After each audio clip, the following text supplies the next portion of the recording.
Hello students, so now we are going to discuss about the drug dictionaries and coding in pharmacovigilance, right? So जो drug का dictionary आप लोगों ने सुना होगा बचपन में या फिर अभी भी आप यूज़ करते होंगे मेडिकल टर्मिनोलॉजी के लिए डिक्शनरी।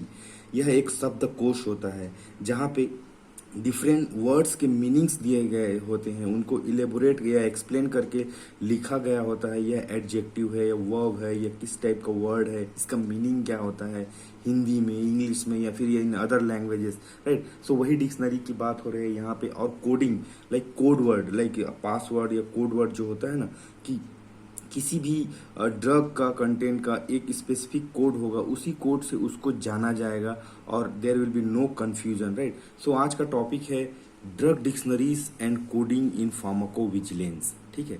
तो इसमें हम पहले इसको समझते हैं कि ये होता क्या है। दिस इज अ सिस्टम और this system is a standardised database और classification method used to organize and identify pharmaceutical substances।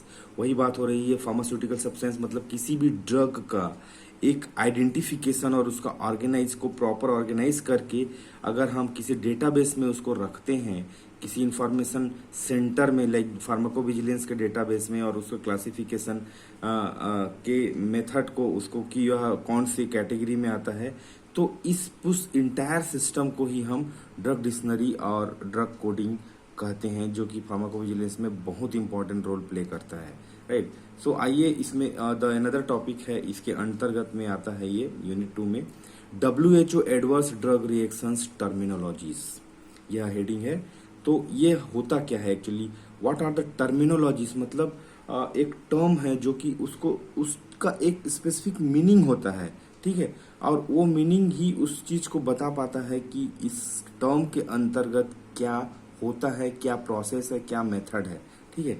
It refers to standardised system and classifications used to document and report adverse effects associated with medications, ठीक है।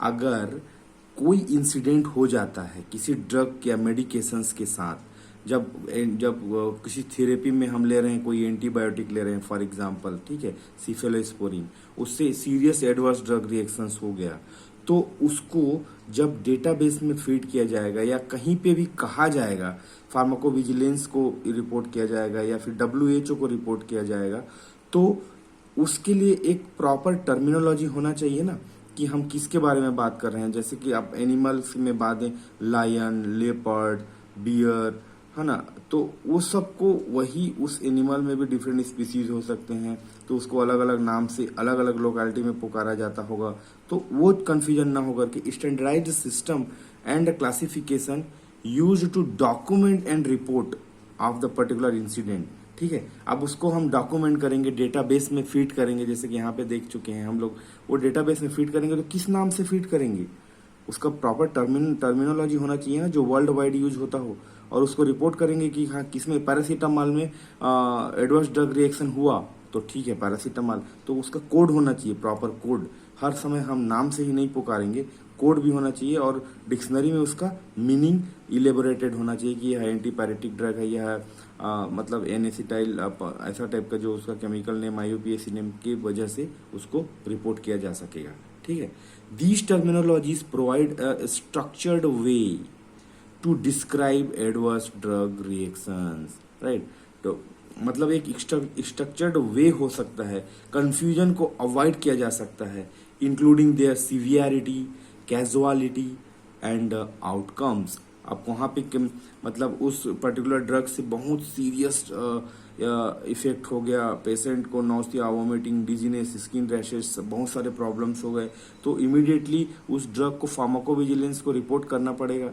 तो वो proper terminology अगर use नहीं किया जाएगा तो कंफ्यूजन हो जाएगा, और दे में feed the another one casualty, कितनी मौत हो गई उस ड्रग के कंजम्पशन से, लाइक ड्यूरिंग कोविड-19 हाइड्रोक्सीक्लोरोक्विन यूज किए, फिर रेमडेसिविर यूज किए, फिर पैरासीटामॉल यूज किए, फिर लोगों ने कुछ भी ड्रग कुछ भी चीजें यूज कर ली, तो वो सब चीज को रिपोर्ट करने से ही वो अलग कंट्री में same kind of, before having the same kind of experience, same kind of casualty or severity, they can ban they can avoid और they can change their treatment pattern.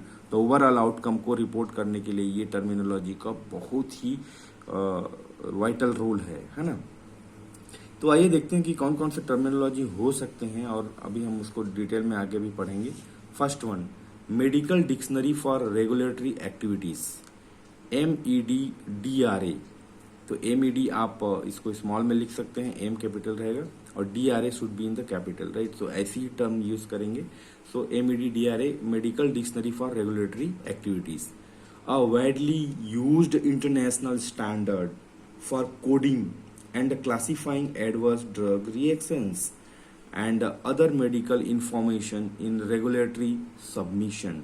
ठीक है, तो यह क्या होता है, यह particular types of international standard का कोडिंग होता है किसी भी ड्रग का, और classifying the adverse drug reaction, कौन सा एडवर्स ड्रग रिएक्शन हुआ है, ठीक है, और may be having the other medical information in regulatory submission. तो आइए इसको समझते हैं एग्जाम्पल से। जैसे फॉर एग्जाम्पल है, तो जो MEDDRA कोड है, MEDDRA कोड है, वह हो सकता है 100288812 फॉर एग्जाम्पल, ये कोड है, ठीक है। तो इसमें एडवर्स ड्रग रिएक्शंस जब हम बोलेंगे नौशिया, तो नौशिया का मतलब है ये कोड अगर हम दे रहे हैं तो उस ड्रग से nausea type of adverse drug reactions are being reported, मतलब हिचकी आना और वोमिटिंग फील होना, वह अगर हो रहा है किसी ड्रग से तो वह उसका कोड ये होने वाला है। तो ये MEDDRA कोड इसको दे चुका है, और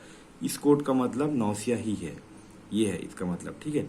सेकेंड जो है terminology, WHO adverse reactions terminology, इसको हम शॉर्ट में क्या बोल सकते हैं, WHO-ART adverse reaction terminology, World Health Organization dash adverse reaction terminology, ठीक है। इसको आप ऐसे ही लिखेंगे एग्जाम में। An older terminology developed by the WHO for coding and classifying adverse reactions of drugs and other medical product, ठीक है। तो यहाँ पे भी सेम टाइप ऑफ बात हो रही है, but the thing is it is older terminology and it is also used for coding and classifying the adverse reaction of drug, remember, right. Adverse reaction of drug को हम यहाँ पे coding करते हैं और क्लासिफाई करते हैं, ना कि इंडिविजुअल ड्रग को। जैसे कि हमने पिछले क्लास में हम देखा था कि इंटरनेशनल नॉन प्रोप्राइटरी नेम, तो वो अलग है। यहाँ पे एडवर्स ड्रग रिएक्शंस को टैकल या ट्रैक करने के लिए, यह चीज कंफ्यूजन को अवॉइड करने के लिए ये कोड दिया जाता है, ताकि कोई कंफ्यूजन मत हो, क्योंकि नौसिया मतलब वो बहुत सारे टाइप का, वॉमिटिंग मतलब वो बहुत सारे टाइप का हो सकता है। तो what is the exact the incident has happened, right. तो आइए समझते हैं इसको एग्जांपल से। WHO-ART कोड अगर है 100427557, मान लो ये कोड दिया जाता है और ये कोड रिपोर्ट किया जाता है, तो इसका मतलब ये एडवर्स ड्रग रिएक्शन रैश को इंडिकेट करता है, मतलब describing the skin condition, the skin rashes has happened by the using of so and so drug, so this code has been reported कि with this drug this 100427557 is associated. तो कोई भी pharmacovigilance team का scientist किसी भी country के किसी भी कोने में बैठा होगा तो उसको समझ में आएगा कि ये ड्रग को लेने से या इस डोज से लेने से रैशेस हो रहे हैं स्किन में, ये बात है, ठीक है। उसके बाद थर्ड में हम इसको भी इंक्लूड कर सकते हैं, the thing is international classification of diseases, इसको हम ऑलरेडी पढ़ चुके हैं। इसका जो एब्रिविएशन है ICD, international classification of disease, right.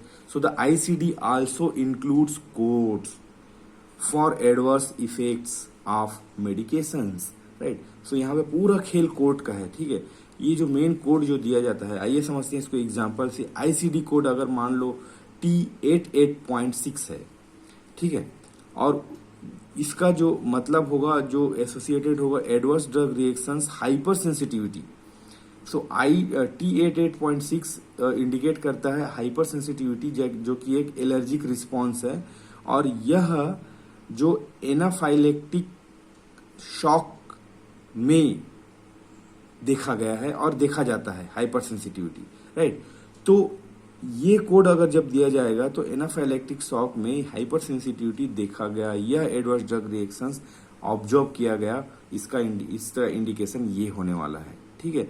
तो इस तरह से जब हम कोडों से जब एडवर्स ड्रग रिएक्शंस को या फिर ड्रग को मतलब नामकरण कर देते हैं और उसका नॉमेनक्लेचर हो जाता है, वो जो कि इंटरनेशनली एक्सेप्टेड है, स्टैंडर्डाइज्ड है, तो कन्फ्यूजन को हम बहुत ही हद तक मिनिमाइज कर लेते हैं और अदर टाइप ऑफ इंसिडेंट्स में not be able to happen, ठीक है। तो ये पॉसिबिलिटीज रहती है, इसीलिए इस तरह का कोडिंग, जिसे मेडिकल कोडिंग आजकल बहुत चल रहा है, मेडिकल कोडिंग में बहुत सारे वैकेंसीज आ रहे हैं, तो reason is that only. So every types of things they are going to code and they are going to accurate the information related to the drug and adverse reactions, right? So this note you will get in the Telegram channel in the PDF form. From there you can download or you can make your own notes, or else you can come back to the video and you can see and understand what has happened. Thank you.